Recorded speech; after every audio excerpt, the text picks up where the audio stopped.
Hello दोस्तों, welcome back new video. तो दोस्तों आज की इस वीडियो में करेंगे आईआईटी एडवांस 2000 के क्वेश्चन काफ़ी बड़ा था। अगर हम बोर्ड पे लिखते तो पूरा बोर्ड फिल हो जाता, उसके बाद सॉल्व भी करना रहता था। इसलिए हम पीएनजी के फॉर्म में वीडियो के ऊपर लगा देंगे, आप वहाँ से देखकर नोट कर लीजिएगा, पढ़ लीजिएगा। तो आज की अब हम जितने भी क्वेश्चन करेंगे आईआईटी एडवांस से करेंगे। हमने फ्रैक्शन फॉर एडवांस की सीडी भी मंगा ली है और इसी में से आज हम एक क्वेश्चन देखते हैं आईआईटी एडवांस 2000 का क्वेश्चन। तो क्वेश्चन में लिखा है,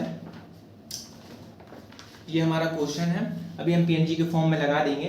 तो क्वेश्चन में लिखा है, in the figure masses m1 and m2 are m in the figure masses m1 m2 and m are 20 kg 5 kg and 50 kg respectively. The coefficient of fraction between m and ground is 0.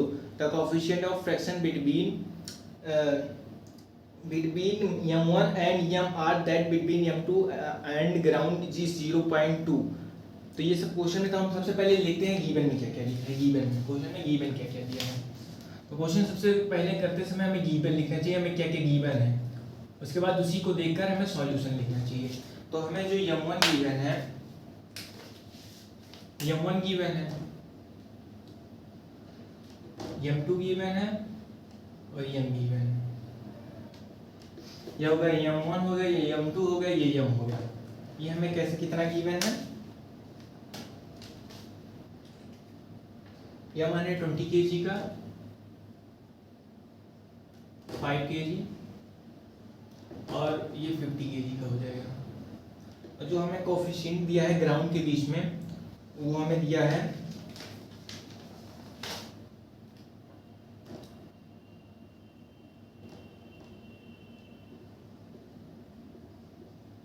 Ground के बीच में coefficient जो दिया है mu, उसको mu से denote करते हैं, तो हमारा 0 है।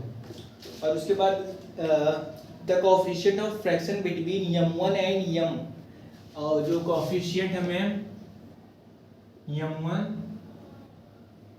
और m के बीच में, m1 बिटवीन m2 और ग्राउंड, m2 और ग्राउंड के बीच में दिया है, तो 0.3 म्यू है, 0.3। और क्वेश्चन में क्या दिया है, the string is perfectly horizontal between P1 and P1, ये हमारा हॉरिजॉन्टल है परफेक्टली।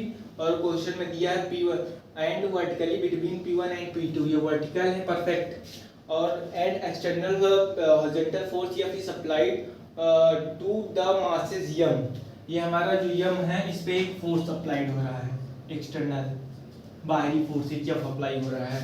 और बोल रहा है क्वेश्चन में, बस क्वेश्चन यहाँ पे कंप्लीट हो गया। हमें टेक g इक्वल टू 10 पर सेकंड लिया है, लेकिन और हमें पहले पार्ट में पूछा draw a free body gram of mass m, तो हमें पहले इसको FBD बनाना पड़ेगा, फ्री बॉडी ग्राम। तो सबसे पहले हम टेंशन फैलाएंगे, तो यहाँ पे जब कि अपवर्ड लगेगा, यहाँ पे ये टेंशन लग जाएगा,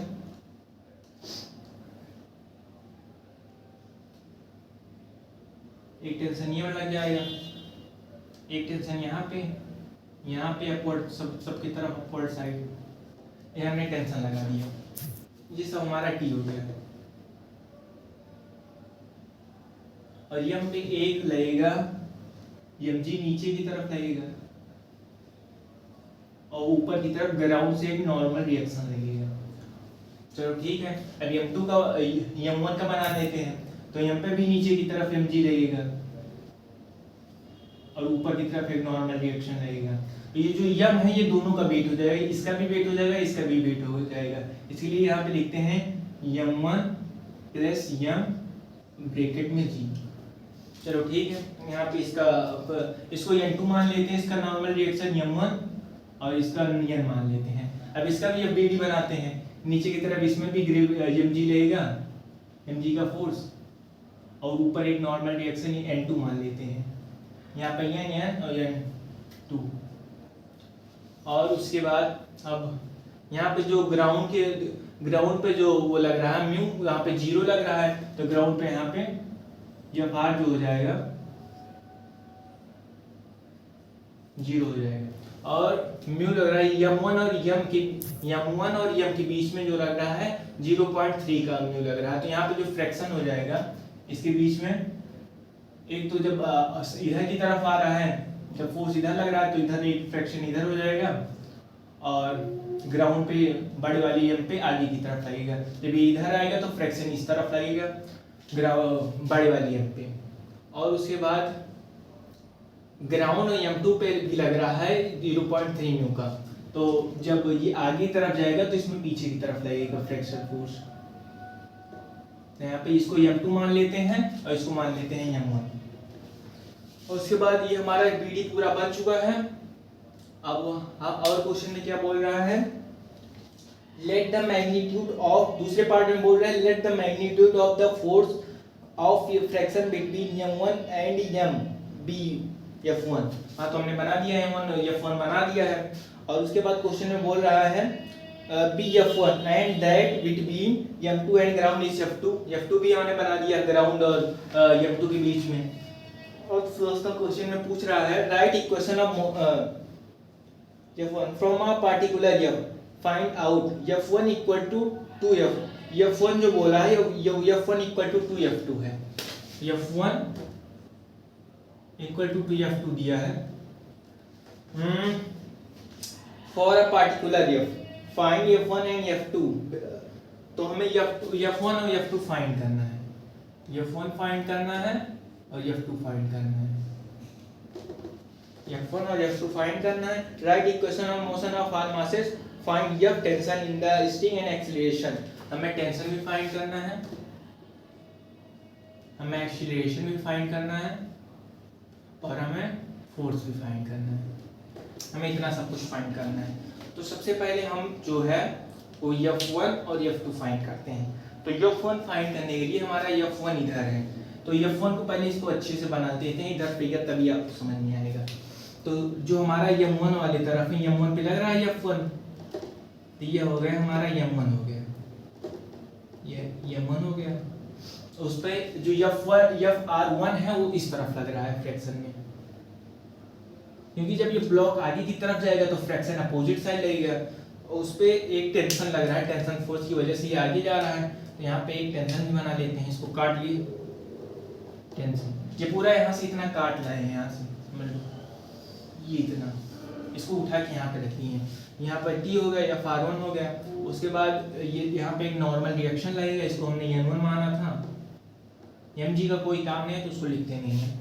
तो अब यहाँ से एक इक्वेशन बनाते हैं, F1 फाइंड करते हैं। तो F1 जो हो जाएगा, पहले यहाँ से n निकाल लेते हैं N1, क्योंकि F1 का जो फॉर्मूला होता है, F1 का जो फॉर्मूला होता है वो μn होता है, μn1। तो n1 हम सबसे पहले फाइंड करते हैं। तो n1 जो होता है वो mg के इक्वल होता है, तभी ये दोनों तभी ये दोनों काट के पूरा इक्वल हो जाते हैं।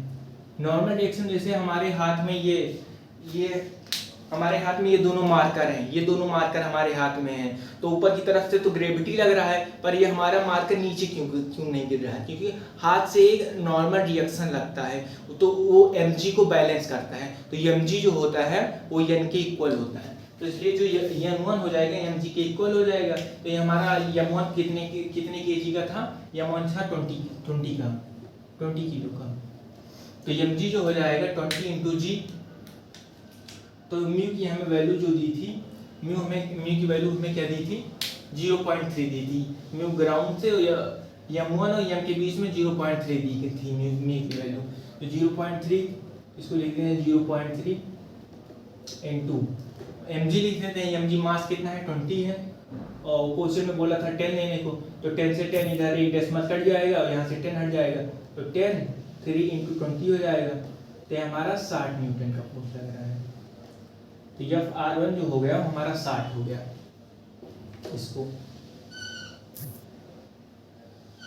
हमें F1 मिल गया। जो फ्रैक्शन फोर्स का फॉर्मूला होता है म्यू n1 होता है, म्यू हमें दिया है और n1 हमने फाइंड कर लिया। तो ये हमारा जो हमें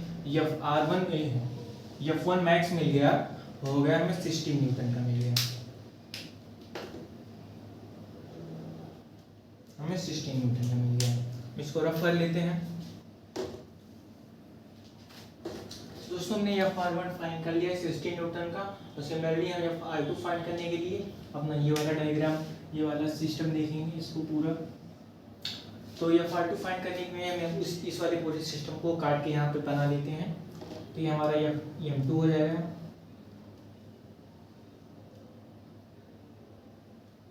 M2, यहाँ पे एक टेंशन लग रहा है T, यहाँ पे फ्रैक्शन फुल, यहाँ पे Fr2 मैक्स लग रहा है। ये हमारा जो हो गया ग्राउंड हो गया।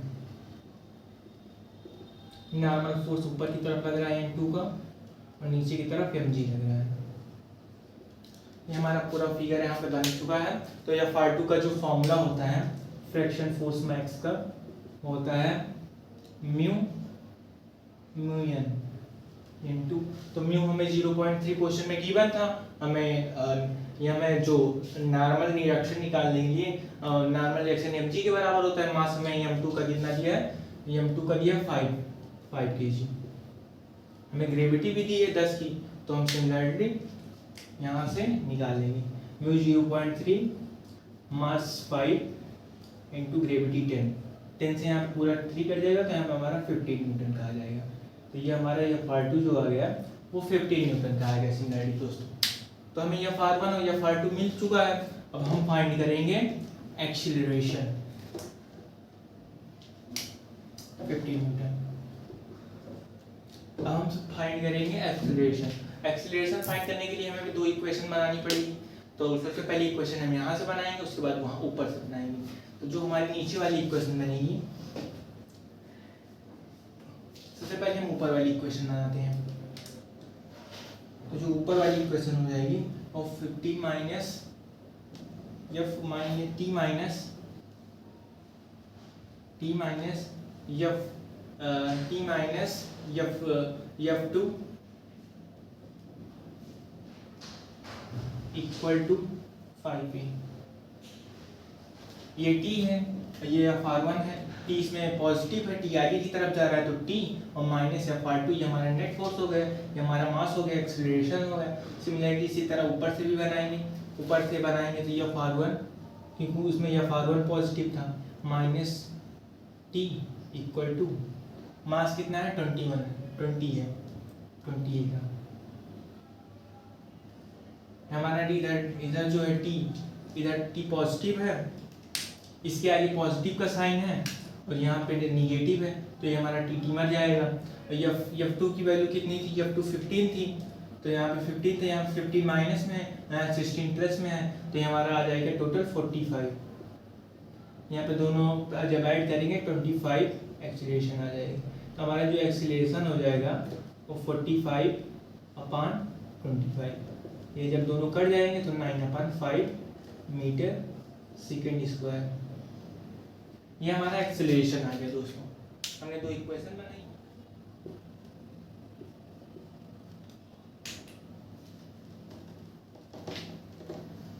दोस्तों हमारा एक्सीलरेशन आ गया 9/5 मीटर पर सेकेंड स्क्वायर। तो हम किसी भी इक्वेशन में एक्सीलरेशन की वैल्यू पुट करके और Fr1 या Fr2 की वैल्यू पुट करके टेंशन फाइंड कर लेंगे। तो हमने जो यहाँ से इक्वेशन बनाई थी उसमें Fr2 और ये ए की वैल्यू पुट करके टेंशन फाइंड करनी। तो हमारे यहाँ पे वाली इक्वेशन थी T minus Fr2 equal to 5a। तो हमें टेंशन की वैल्यू निकालनी है। Fr2 की वैल्यू हमें 15 दिया है, 5 A की अभी हमने फाइंड किया था 9/5, 5 से मर जाएगा और T इक्वल टू 9 प्लस 15, तो हमारा जो T आ जाएगा 14 न्यूटन का आ जाएगा। तो हमने दोस्तों इससे दिया टेंशन भी फाइंड कर लिया, एक्सीलरेशन भी फाइंड कर लिया। अब हम फाइंड करते हैं टोटल फोर्स।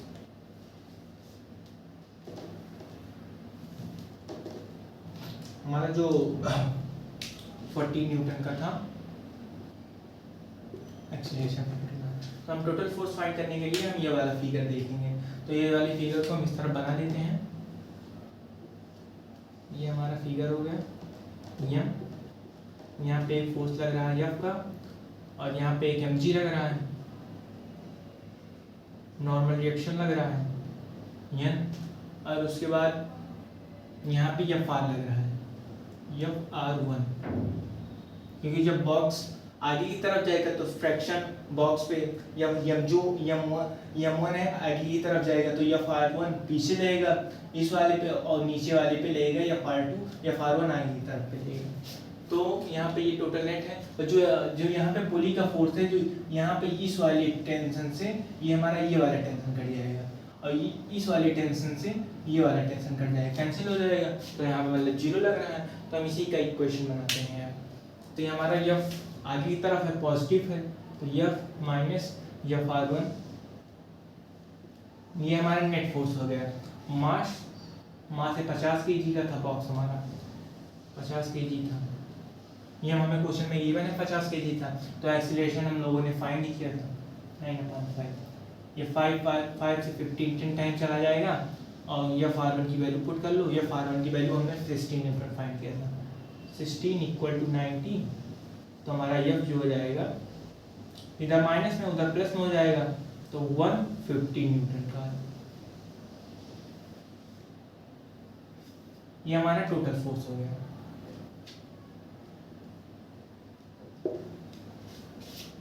ये दोस्तों F(r1) = 2F2 इसलिए दिया था क्योंकि यहाँ जो टेंशन होता T = F(r2) अगर हो जाता और T = F(r1) हो जाता, तो हमारा जो पूरा सिस्टम है वो रेस्ट पे हो जाता। तो हमारा क्वेश्चन जो है बिना विदाउट वैल्यू हो जाता, मतलब बिना सेंस क्वेश्चन हो जाता। इसलिए हमें F(r1) = 2F(r2) दिया था क्वेश्चन में, इसका कोई वैसे खास मतलब नहीं था।